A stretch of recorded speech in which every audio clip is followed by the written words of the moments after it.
the conquest of the world.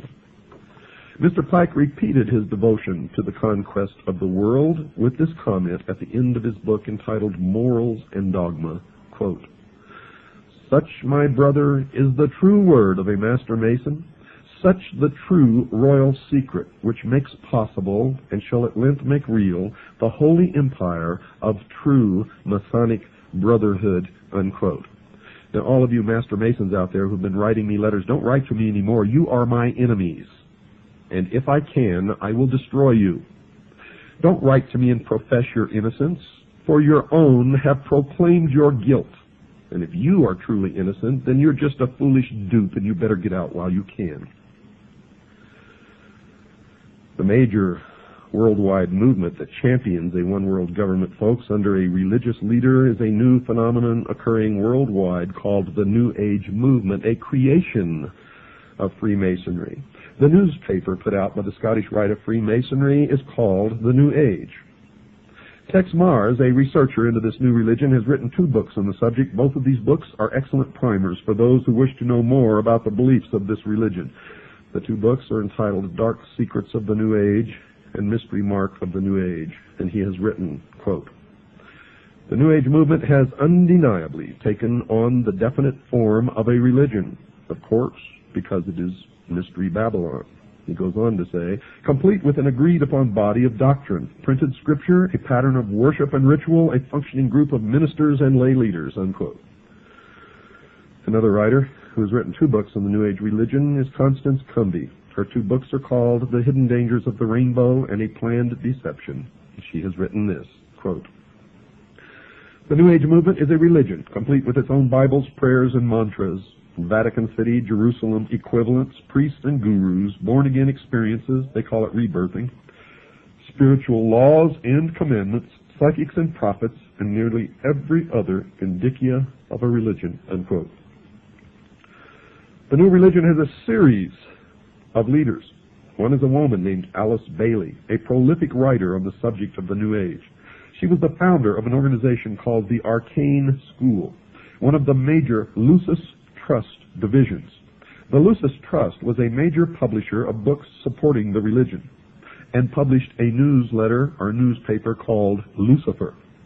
In her book entitled The Externalization of the Hierarchy, she told her readers who the organizations were that were going to bring the New Age religion to the world, and she identified them as being, quote, "The 3 main channels through which the preparation for the New Age is going on might be regarded as the Church, the Masonic fraternity, and the educational field."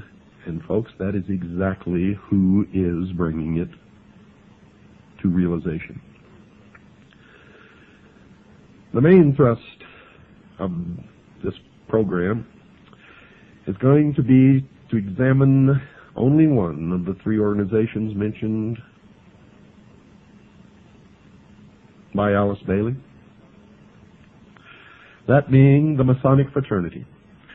There are numerous works by other writers, lecturers, researchers exposing the involvement of the church in the educational field in the New Age movement and in the New World Order. So I'm not going to attempt to duplicate those efforts. However, only a few are aware of the involvement of the Freemasons, and that is why I have chosen to concentrate on that organization, Mystery Babylon.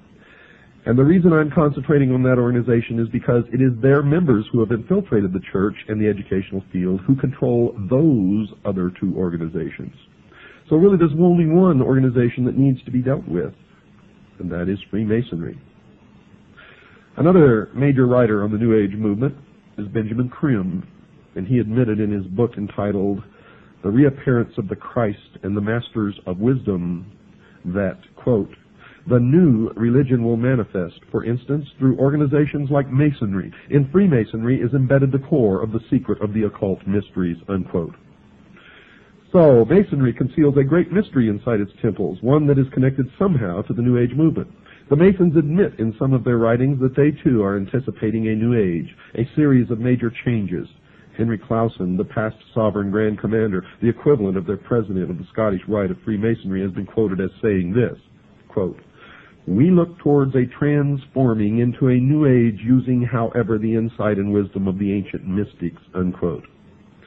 The Masons claim that the things that they believe in are as old as the ancient civilizations. They also claim that these mystics, the ancient philosophers, had the wisdom of all ages and that somehow this knowledge has become lost through the centuries. Humanity today does not possess this knowledge, but it has become the task of the Masons and other truth seekers who turn out in every case of investigation to be liars and deceivers and manipulators, to rediscover these principles for the benefit of all mankind. Those possessing this knowledge will correct the world's current problems. Some of the Masons also claim to have identified the cause of these problems. One of the most prolific writers on the subject of this lost truth, as I have mentioned earlier, is Manly P. Hall, a 33rd degree Mason. For those unfamiliar with the Masonic degrees, all Masons in America start through what is called the Blue Lodge, consisting of only 3 degrees. A Master Mason is of the 3rd degree and really knows nothing, even though he thinks that he has been illumined, and I get letters from them all the time. I'm a Master Mason, and I never heard of any of the stuff that you're talking about. Oh, boy. It amazes me, folks. It just absolutely amazes me that people are so stupid. Drives me wild. The initiate into the Blue Lodge goes through 3 separate and different initiation ceremonies, 1 for each degree. After completing these ceremonies, he may stay where he is or choose to affiliate himself with either the York Rite, which has 13 degrees, or the Scottish Rite, which has 32, and then the meritorious 33rd. The latter is divided into 2 separate jurisdictions, the Southern and the Northern. And these are based primarily on state borders, and whether one joins one or the other depends on where the initiate lives. The 2 Scottish rites have an additional 29 degrees, making for a total of 32. There is 1 more degree called the 33rd degree, which is honorary, and only a few are invited into that degree. And to even be considered, they must perform some major work toward the completion of the great work, which is the plan to bring about the utopia on earth, the socialist dream. The York Rite has a total of 9 degrees. However, since little has been revealed about this order, we will concentrate on only the Scottish Rite, and in particular the Southern jurisdiction. Well, I've since discovered that the York Rite has a total of 13 degrees, folks, not just 9. Mr. Hall has written a book entitled Lectures on Ancient Philosophy, in which he talks a great deal about the Masonic fraternity. And this is his comment about the coming changes. Quote, "A new day is dawning for Freemasonry. From the insufficiency of theology and the hopelessness of materialism, men are turning to seek the God of philosophy." Unquote. Notice that Mr. Hall has said that current theology, obviously current religion, has proven insufficient.